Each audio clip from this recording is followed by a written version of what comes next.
Iya, ketemu lagi sama saya di sini ya.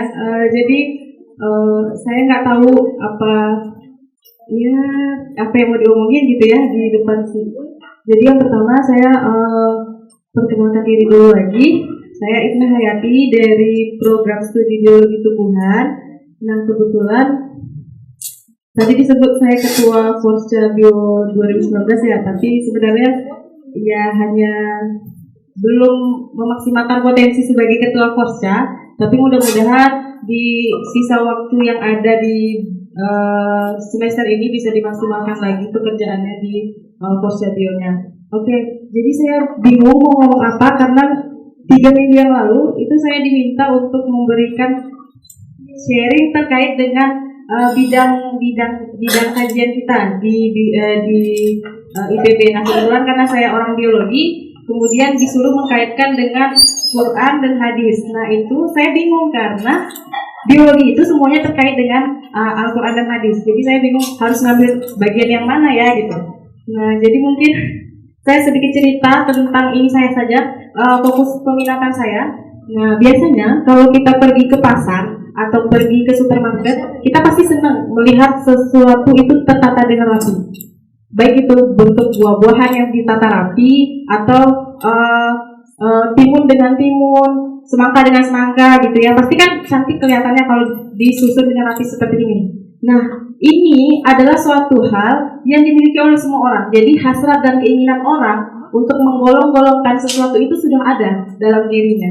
Nah, kita itu sama seperti tukang sayur ataupun orang-orang yang berjualan di supermarket itu pasti akan menggolongkan atau mengklasifikasikan sesuatu itu berdasarkan dari seperti ini, timun dengan timun, buah-buah itu pasti apel dengan apel, tidak mungkin dicampur adukan. Nah kita bisa bayangkan bagaimana kalau kita mencampur adukan itu semua.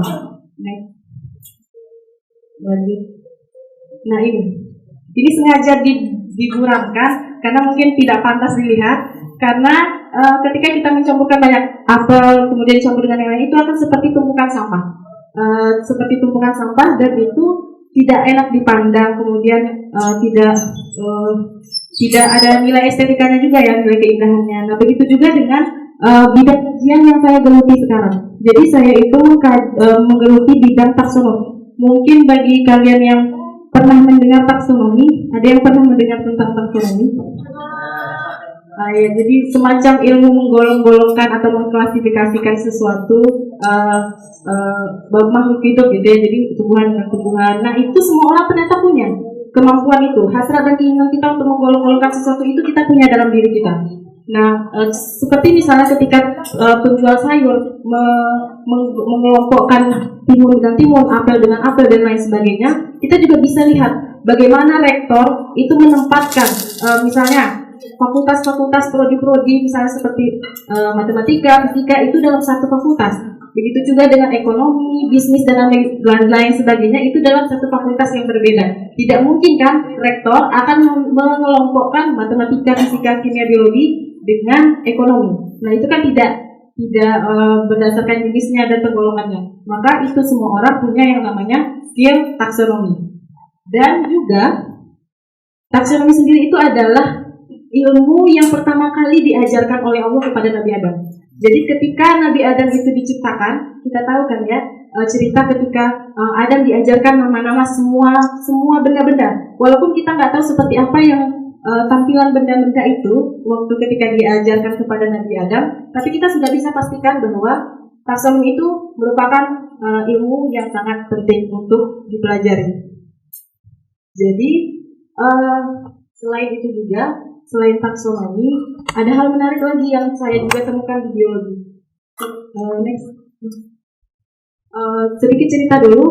Jadi saya waktu S1 itu kebetulan alhamdulillah itu dipertemukan dengan guru-guru biologi yang luar biasa.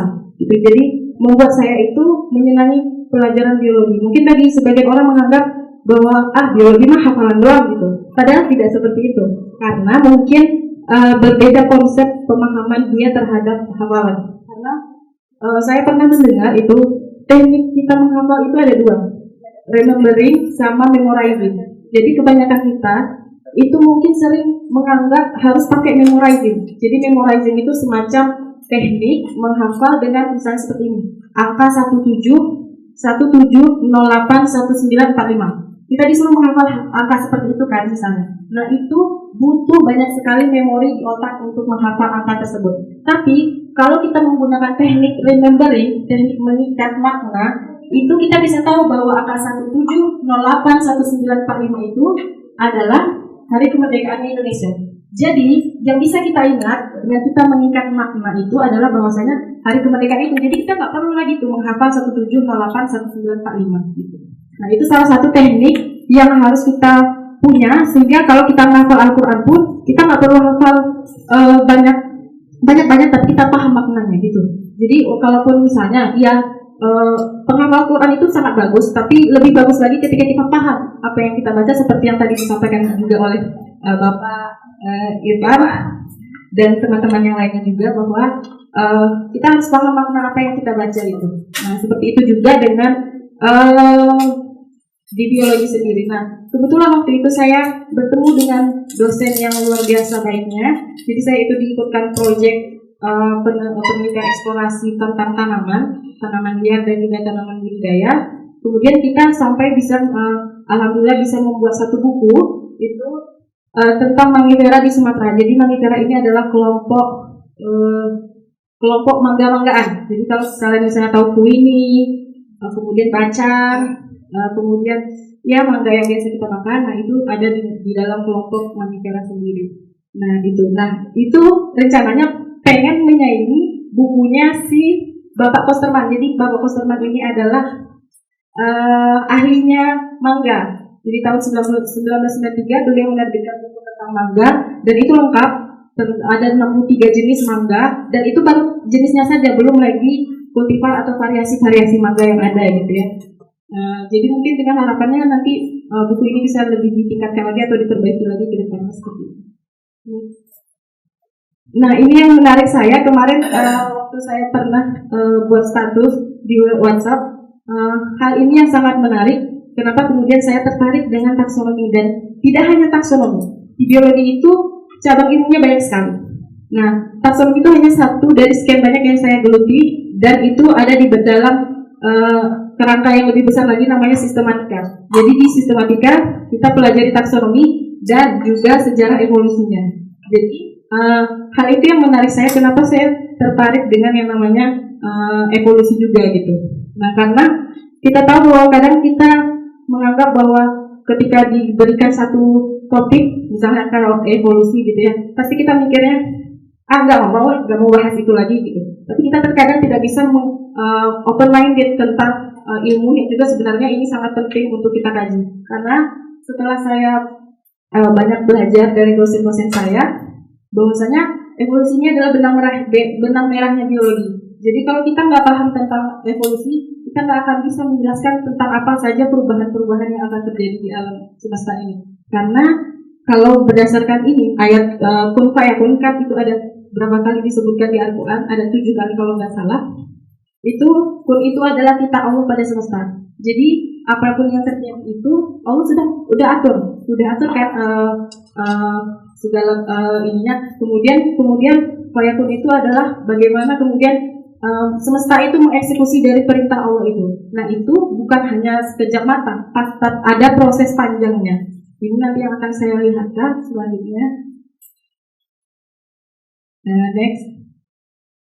Nah ini, jadi bidang kajian saya itu memang untuk memata-matai langkah evolusi untuk meramalkan keanekaragaman hayati.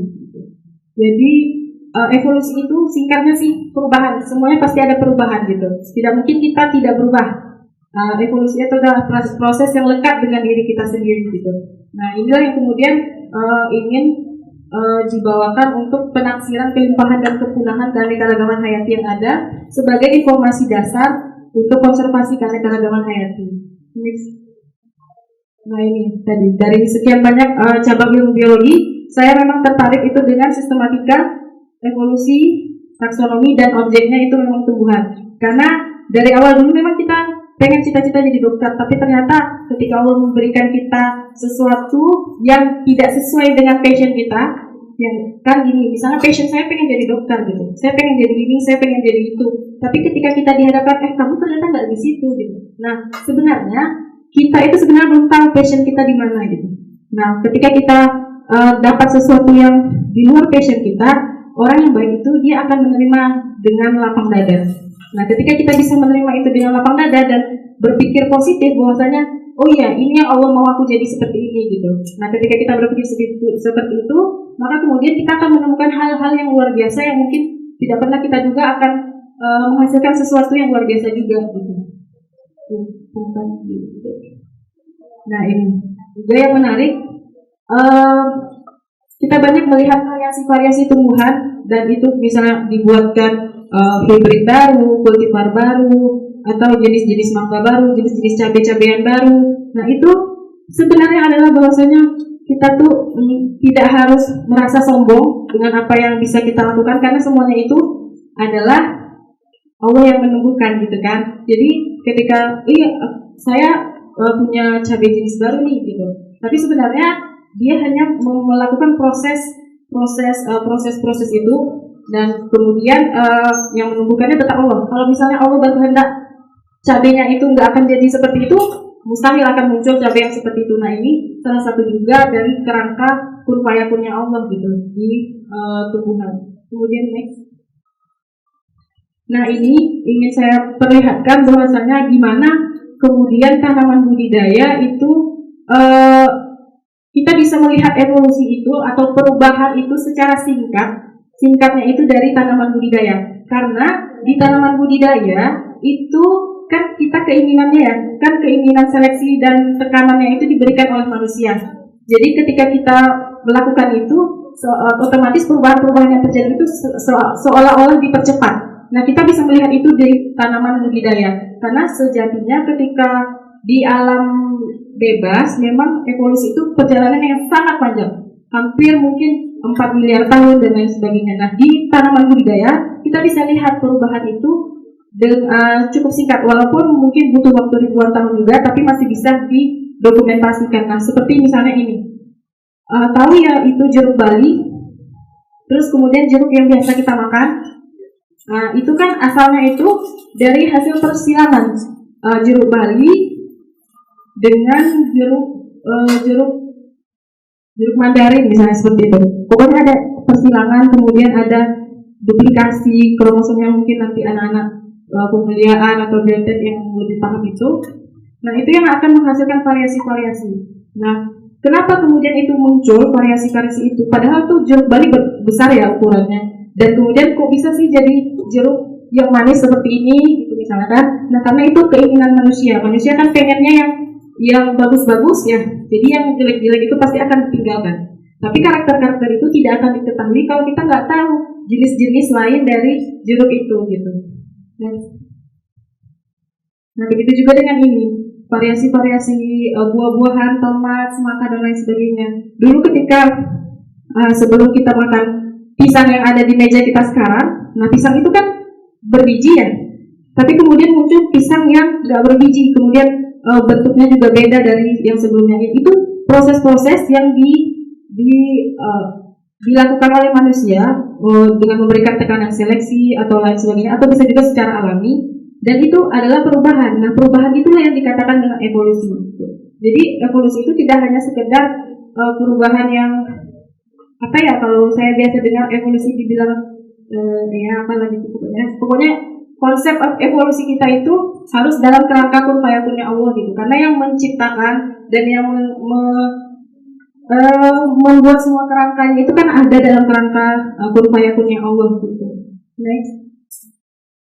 Nah ini juga contoh bagaimana kemudian variasi mangga itu muncul banyak sekali,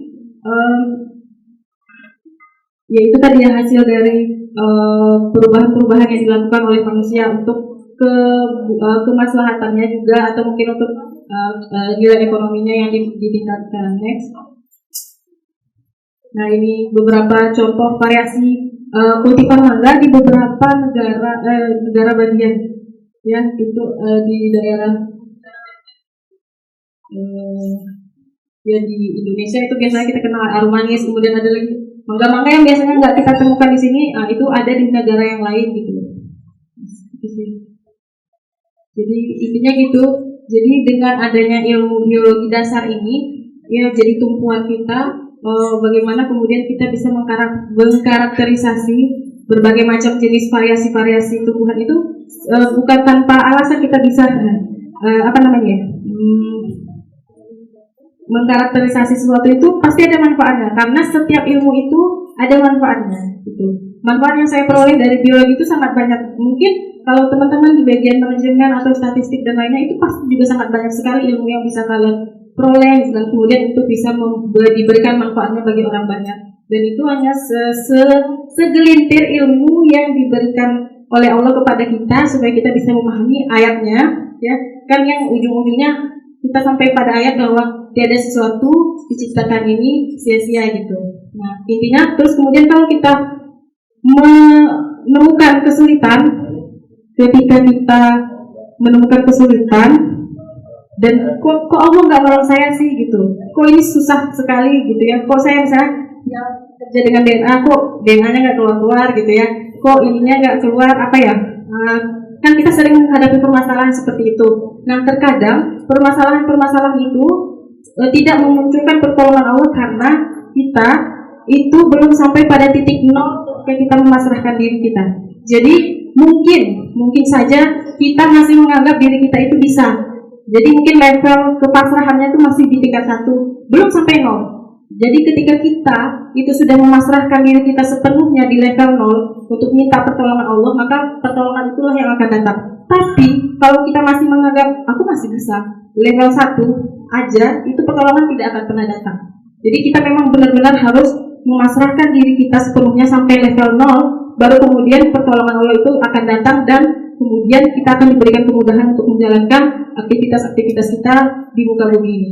Jadi mungkin itu sedikit, saya bingung mau menyampaikan apa, jadi mungkin itu saja sedikit nyinggung-nyinggung taksonomi atau evolusi.